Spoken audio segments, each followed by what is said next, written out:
Birkaç sene önce arkadaşımla bir yayla tatili yapmaya karar verdik. O dönem ikimiz için de zor geçiyordu. Şehirden biraz uzaklaşmak, birkaç günlüğüne sakin bir yerde kafa dinlemek istiyorduk. Bu yayla benim çocukken ailemle gittiğim bir yerdi.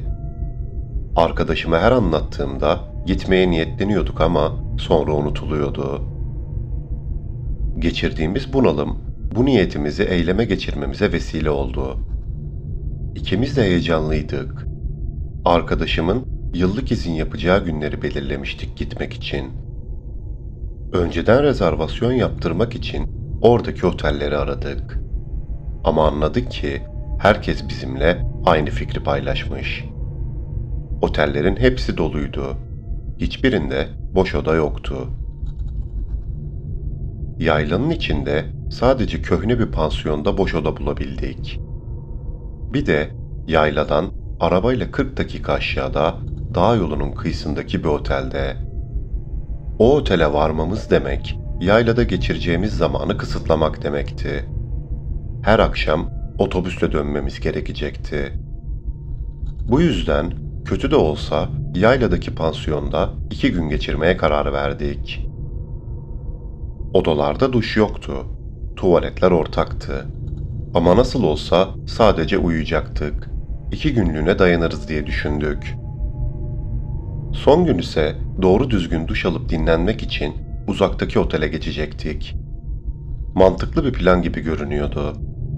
Ama o pansiyonun kapısından içeri girdiğimizde neden kimsenin orada kalmak istemediğini hemen anladım. Odalar küçük ve aşırı derecede basıktı.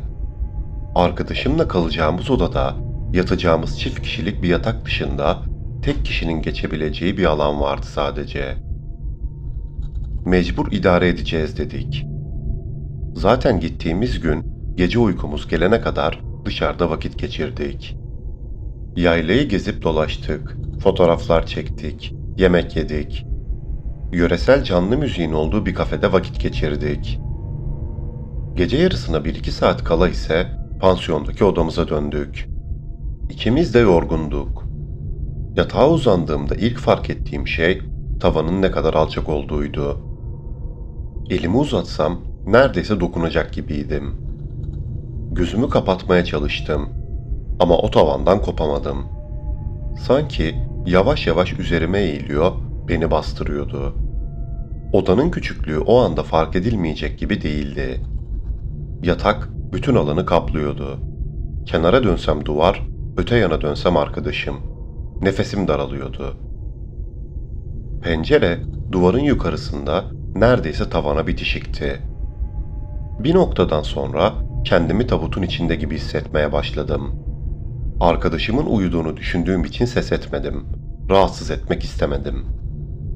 Ama içimden bir ses, keşke üst kattaki odayı tutsaydık diyordu. O da kötüydü belki ama en azından biraz daha yüksek ve açıktır diye düşündüm. Tam o sırada Fatma'nın sesini duydum. "Aslı, çok daraldım ben," diyerek bana döndü. Ben de çok daraldım. Nefes alamıyorum. "Pencereyi açalım mı?" diye sordum. "Açalım valla, yoksa uyuyamayacağız," dedi. Yataktan kalkıp pencereye uzandım. Küçük cam aralandığında nihayet biraz nefes alabildik. Ama camı açınca da dışarıdaki gürültü rahatsız etmeye başladı. Gittiğimiz kafe hemen pansiyonun önündeydi. Orada hala canlı müzik devam ediyordu. İçeride havasızlıktan boğulmamak için seslere katlanmayı tercih ettik. Müzik sesi gece yarısına kadar gelmeye devam etti. Sonra da kafeden çıkan insanların gürültüleri başladı. Kalabalık dağıldı. Ama birkaç kişi hala eğlenmeye devam ediyordu. Sesler bizim yattığımız odanın penceresinin hemen önünden geliyordu. Bağırmalar, kahkahalar, müzik ve ona eşlik eden ayak sesleri. Yaklaşık 1 saat sonra sesler dağılmaya başladı. Fatma ile birbirimize bakıp nihayet gidiyorlar herhalde diye söyleniyorduk. Ama sonra pansiyonun içinden bir gürültü gelmeye başladı. Dağılan grubun içinden pansiyona girenler olduğunu anladık. Pansiyonun ahşap merdivenlerinden güm güm ayak sesleri duyuldu. Sonra hemen bitişiğimizdeki odaya paldır küldür girenler oldu. Duvarlar ahşap olduğu için çıkan her sesi hemen yanı başımızdaymış gibi duyabiliyorduk. Zaten kutu gibi bir yerdi burası. Odaya girenlerin çıkardıkları seslerden iki erkek olduklarını anlamıştık. Odaya girdikten sonra da gürültüleri devam etti. Bağıra bağıra konuşup kahkahalar atıyorlardı. Bu gece bize uyku yok gibi görünüyor dedi Fatma. Kafa dinlemek için gittiğimiz yerde gürültüden artık başımız ağrımaya başlamıştı.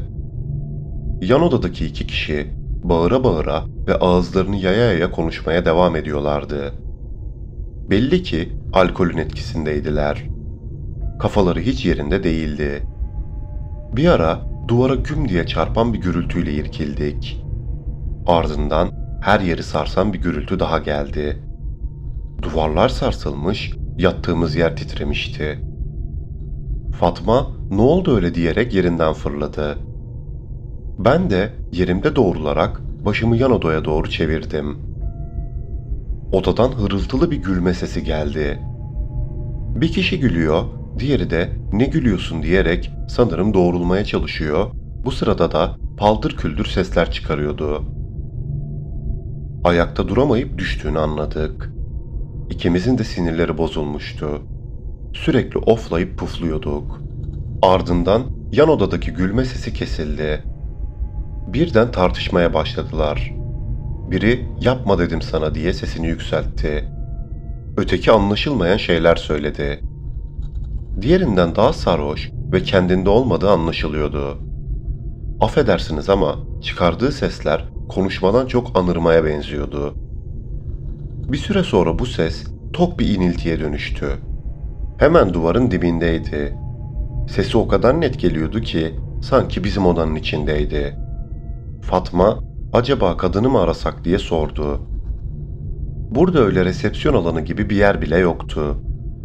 Sadece pansiyonun sahibi olan kadının numarası vardı elimizde. Vakit epey geç olduğu için arayıp aramamakta kararsız kaldık. Pansiyonda olduğundan bile haberimiz yoktu. Biraz daha bekleyelim bari. Bu saatten sonra ne yapılabilir ki zaten? Yarın çıkıp gideriz buradan dedim. Çaresiz uzanıp yan odadan gelen sesleri dinlemeye devam ettik. Duyduğumuz inilti sesi bir süre sonra ağlamaya dönüştü. Duvarın dibinde olan kişi ağlıyor, diğeri ise onu azarlıyordu. Sürekli "Sana söyledim, beni dinlemeliydin, sus, ağlama" gibi sözler söylüyordu. Bir ara acaba kulaklık takıp müzik mi dinlesem diye düşündüm. Ama tedirgin olduğumdan dolayı sesleri takip etmek zorunda hissettim kendimi. O iki kişinin ne yapacağı hiç belli olmaz diye düşündüm. Bizim odaya bile dadanabilirlerdi. Fatma da benimle aynı düşünceleri paylaşıyordu. Tedirgin olduğu nefes alışverişlerinden bile anlaşılıyordu. "Nereden bulduk burayı, lanet olsun" diye söyleniyordu habire. Kesik kesik ağlama sesleri, ufak tefek tartışmalar saatlerce devam etti. Sonra ağlama sesi kesildi. Ağlayan kişi burnunu çeke çeke diğer kişiye bir şeyler söylemeye başladı. Ne konuştuğu anlaşılmıyordu ama karşısındakini ikna etmeye çalışır gibiydi. Kimseye söylemeyiz dediğini işittim bir ara. Bunu söyler söylemez karşısındaki kişi adeta deliye döndü. Bağırmaya ve sağa sola vurmaya başladı. Diğeri yine iniltiler çıkarıyordu. Bağıran kişi sesini biraz daha alçaltarak "Ölsen kılımı bile kıpırdatmayacağım" dedi. Fatma ile dönüp birbirimize baktık. Bundan sonra duyduklarımızın epey rahatsız edici olduğunu söylemeliyim. Önce bir öğürme sesi başladı duvarın dibinde. Ardından halıya dökülen kusmuk sesleri. Midemiz kalktı, yüzümüzü buruşturduk. O kadar rahatsız olmuştuk ki katlanamayacak duruma gelmiştik artık. Fatma gözlerini kapatıp derin derin nefes almaya başladı. Bense donmuş gibi sabit bir şekilde durmuş, dişlerimi sıkıyordum. Öğürme, kusma ve öksürme sesleri bir süre devam etti. Bu o kadar uzun sürdü ki sonunda dayanamayıp Fatma da ürmeye başladı. Ben de elimle ağzımı kapatıyordum. Sonra yine bir gürültü oldu. Biri ayaklarını vura vura kapıya doğru koştu. Yine her taraf sallandı. Sonra yere düşüp kırılan bir cam sesi geldi. Ayak sesleri kapının önüne kadar geldiğinde büyük bir gürültü koptu. Yerimizde hopladık adeta. Koşan kişi kapının önünde yere düştü sanırım. Diğerinin sesi duvarın dibinden gelmeye devam ediyordu. Bir süre sonra hırıldamaya başladı. Kesik kesik hırıldıyor, arada bir boğazından gargara yapar gibi sesler çıkarıyordu. Yerimizde donup kaldık. Fatma'yla boş boş birbirimizin suratına bakıyorduk. İkimizin de yüzünde memnuniyetsiz ve tiksinti dolu bir ifade vardı. Yan odada neler olduğuna dair hiçbir fikrimiz yoktu. Bir belaya bulaştıkları için tartıştıkları düşüncesindeydik. Sonra ne oldu da biri yere yığıldı, diğeri duvarın dibinde inildeyip durdu anlayamadık. Sesler bir anda bıçak gibi kesildi. Bir süre daha kulak kesilip ses duymayı bekledik. Ama bir daha hiç ses çıkmadı. Saat sabaha yaklaşmıştı. İkisi de sızıp kaldı diye düşündük. Yatıp uyuyalım biraz, sabah kadınla konuşuruz dedim. Yastığa başımı koyduğum an üzerime bir ağırlık çöktü. Yan taraftan gelen seslerden ve yaşadığımız stresten dolayı beynim yorulmuştu. Öylece uyuyakaldım. Gözlerimi araladığımda odanın içi aydınlanmıştı. Fatma yatakta doğrulmuş, kendine gelmeye çalışıyordu. Uyandığımı görünce, "Hadi kalk, hazırlanıp gidelim bir an önce," dedi. Ben de doğruldum. "Önce bir yer bulmamız gerekiyor. Diğer oteli arayıp bir soralım," dedim. Fatma başını salladı. Sonra da lavaboya gitmek için odadan çıktı. Ben de 2 dakika yatakta oturup kendime gelmeye çalıştım. Sonra da Fatma'nın peşinden lavaboya gitmek için ayaklandım. Odanın kapısını açıp dışarı çıktım. Tam kapatmak üzereyken bitişikteki odanın kapısı aralandı. Birden içim ürperdi. O ikisiyle karşılaşmak istemedim. Kapının anahtarını çevirip hemen uzaklaşmaya çalıştım. Ama içeriden çıkan bir kadın görünce yerimde kala kaldım. Yaşlı bir kadındı odadan çıkan. Dik dik baktığımı görünce gülümsedi. Karşılık bile veremedim. Kadın içeriden çektiği bavulları kapının önünde bıraktı. Hemen lavaboya Fatma'nın yanına koştum. Odadan bir kadın çıktı. "Gidiyor sanırım," dedim. Fatma yüzüme bakıp anlamaya çalıştı. "Hangi odadan?" diye sordu. "Hangi oda olacak? Yan odadan," diye yanıt verdim. Zaten bulunduğumuz katta başka oda yoktu. 2 bitişik oda ve lavabo vardı sadece. Fatma 1-2 saniye boş boş baktı. Elimizi yüzümüzü yıkadıktan sonra odaya geri döndük. Yan tarafın kapısı kapanmıştı. Etrafta kimse yoktu. "Çıkıp gittiler belki de," dedi Fatma. "Bilmiyorum, gidip kadına soracağım," dedim. Fatma eşyaları toplamaya başladı. "Yer bulamasak da burada kalmayacağım bu gece. Gerekirse dönelim," dedi. "Tamam bekle, hemen geleceğim," dedikten sonra odadan çıktım. Merdivenlerden yukarı çıkıp pansiyonun kapısının önüne kadar geldim. Kadın dışarıda oturuyordu. Yanına yaklaşıp "Merhaba," dedim. "Merhaba canım, rahat uyudunuz mu?" diye karşılık verdi. İmalı bir şekilde gülümseyerek "Pek sayılmaz," dedim. Kadın nedenini anlamak ister gibi kaşlarını çatıp yüzüme baktı. "Yan odadan çok ses geldi. Sabaha kadar uyuyamadık," dedim. Kadın "Aa," diyerek şaşırmış gibi yaptı. Sonra ben konuşmaya devam ettim. "2 adam sesi duyduk. Çok gürültü yaptılar. Tuhaf tuhaf sesler geldi. Huzursuz olduk. Ama sabah bir kadın çıktı odadan. Anlayamadık," dedim. Kadın biraz duraksadıktan sonra "Bir teyzeyle amca kalıyor orada 4 gündür. Az önce çıkıp gittiler. Siz yanlış duydunuz herhalde," dedi. "Hayır, 2 erkek sesi duyduk. Genç gibiydi sesleri," dedim şaşkınlıkla. "Yok vallahi kızım, Teyzeyle amca kaldı işte. Halim selim insanlardı. Şuradaki kaplıcaya gittiler her gün. Sonra da gelip dinlendiler. Ben hiç gürültülerini duymadım dedi. Söyleyecek bir şey bulamadım. Ağzım açık kala kaldım. Odaya döndüğümde Fatma eşyalarımızı toparlamıştı. Suratımdaki şaşkınlığı görünce ne oldu diye sordu. Şok içinde olan biteni anlatmaya başladım. Kadınla konuştum. Yan odada yaşlı bir amcayla teyze kalıyormuş 4 gündür. Gece 2 genç erkeğin sesi geliyordu dedim. Yok, yanlış duymuşsunuzdur dedi. Gece amcayla teyze varmış yani odada. Fatma söylediklerimi duyunca kaşlarını çattı. Yalan söylüyor kesin. Kim bilir ne oldu orada. Gelen sesler normal miydi sence dedi. Ama yaşlı kadını gördüm. Bavullarını alıp çıkıyordu odadan. Kadın da çıkıp gittiklerini söyledi. Fatma'nın da kafası karıştı. Bilmiyorum dedi. Ama bu işin içinde bir şey var kesin. Sesleri ikimiz de duyduk. Bir şey söylemedim. Biraz sonra yaylanın dışındaki diğer oteli aradım.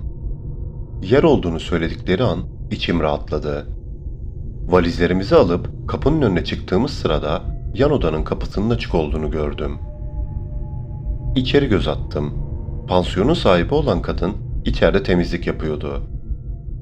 Odaya doğru yaklaştım. Kadın beni görünce "Gidiyor musunuz?" diye sordu. Evet diyerek odanın içine doğru ilerledim. Fatma kapının önünde bekledi. Odanın içine girdiğim gibi etrafa bakmaya başladım. Her yer derli topluydu. Kadın yatak çarşaflarını değiştiriyordu. Duvarın dibine kadar gelip yere baktım. Yer temizdi. Hiçbir karmaşa görünmüyordu etrafta. Kadın baktığımı fark edince "Ne oldu kızım, neye baktın?" diye sordu. "Dün gece biri buraya kustu" dedim yüzümü buruşturarak. Sonra anlatmaya devam ettim. Duvarın dibinden tam buradan geldi ses. Hatta bir ara şu taraftan cam kırılma sesleri geldi dedim. Odanın diğer tarafındaki masayı işaret ederek. Sonra da bu kapının önünde bir gürültü oldu. Biri yere düştü. Duvar dibinden hırıltılar geldi. Sonra da sesler bir anda kesildi. "Burada hiç cam kırıkları yok muydu? Yerde bir pislik görmediniz mi?" diye sordum. Kadın bir an duraksadı. Şaşırmış gibi baktı suratıma. "Yok," dedi donuk bir ifadeyle. "Görmedim." "Neden şaşırdınız peki?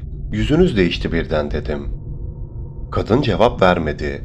Birkaç saniye yatağın çarşaflarıyla uğraşmaya devam etti.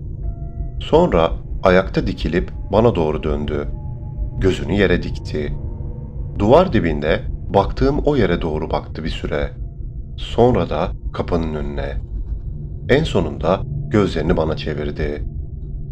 "Burada böyle bir olay olmuştu birkaç sene önce. Sen anlatınca o geldi aklıma. O yüzden şaşırdım," dedi. "Nasıl yani? Nasıl bir olaydı? Anlatır mısınız lütfen?" diye sordum ısrarla. Kadın yine duraksadı. O sırada Fatma kapıdan içeri doğru girerek yüzüme baktı. Gözleriyle "Ne oluyor?" der gibi bir işaret yaptı. Elimle durmasını işaret ettim. Kadın konuşmaya başladı. "İki genç geldi bir akşam. Geç geldiler, alkollüydüler. Yer sordular. Ben de bu odayı söyledim. Neyse, girdiler odaya. Ertesi gün odadan hiç ses çıkmadı. Bir gün daha geçti, yine ses yok. Ben de gelip kapıya vurdum. İçeriden hiç ses gelmedi. Kapı da kilitli tabii. Bayağı bir vurdum kapıya. Sonra eşime haber verdim. Yedek anahtarı alıp geldi. Kapıyı açmaya çalıştık. Ama arkasında bir şey var. Açılmıyor. Eşim iyice itti kapıyı. Sonra aradan girdi. Kapıyı bir açtı. Yüzü kireç gibi. Odadan öyle bir koku çıktı ki içeri giremedim ben zaten. Kapıdan baktım öyle. Biri duvarın dibinde yığılmış, üstü başı kusmuk içinde. Öbürü kapının önüne yığılmış. İkisi de canlı değil. Kadın susunca, sonra ne oldu? Nasıl olmuş?" diye sordum. "Bilmiyorum. Biz polislere haber verdik tabii. Herkese soru sordular. Hiçbir şey bilen yok. Bir gören benmişim. O da bir kere girerken gördüm. Başka bir şey bilmiyorum. Kapının önündeki çocuk kafasına bir darbe almış. Kapının önüne yığılmış. Odadan çıkılmamış. Ne olduysa ikisinin arasında olmuş. Diğeri de kendi kusmunda boğulmuş dediler ama nasıl oldu, nasıl bitti orasını bilemiyorum. Çok zaman toparlanamadık. Ama geçti gitti işte. Kadını dinlerken yutkunup durdum. Anlattıkları dün gece duyduklarımızla birebir örtüşüyordu. Nasıl olabilir böyle bir şey? Daha gece buradaydılar. İkimiz de duyduk dedim ısrarcı bir sesle. Sen de görmüşsün kızım teyzeyi. Onlar vardı dün gece burada. Sizin duyduğunuz neydi bilmiyorum. Ama anlattıklarınla bu olayı benzettim dedi. Pansiyondan ayrıldık. Yolda ilerlerken Fatma'ya dönüp kadının söylediklerini duydun mu diye sordum. Bir kısmını duydum ama saçmalıyor. Bir şeyler olmuş dün gece. Saklıyorlar bence dedi. Sanmıyorum dedim. Bir şey olmuş olsa polisler gelmiş olurdu. İlla bir gürültü olurdu. Çıt duymadık o seslerden sonra. Sabah yaşlı teyzeyi gördüm. Bence doğru söylüyor kadın. Fatma başını yana çevirip bilmiyorum. Şu an tek istediğim buradan gitmek. Otele gidip dinlenelim bir gece. Sonra da dönelim dedi. Tamam deyip başımı salladım. İlk kalkan otobüse binip otele geçtik. O gece bu konuyu birkaç kere daha konuştuk. Hiçbir türlü bir sonuca varamadık. Ama ikimiz de seslerden etkilenmiştik. Tadımız kalmamıştı. Ertesi gün oradan tamamen ayrıldık. Bizim için hiç iyi bir tatil olmadı. Bu olay yıllardır aklımdan çıkmıyor. Zaman geçtikçe bir yerlerde yanılmış olduğumuzu düşündüm. Ama hangi yönden bakarsam bakayım mantıklı bir sonuca varamıyorum. Olay gerçekten yaşanıp kapandı mı bilmiyorum. Ama benim zihnimde hala kapanmadı. Cevabını bilemediğim bir sürü soruyla birlikte kafamın içinde yaşanmaya devam ediyor.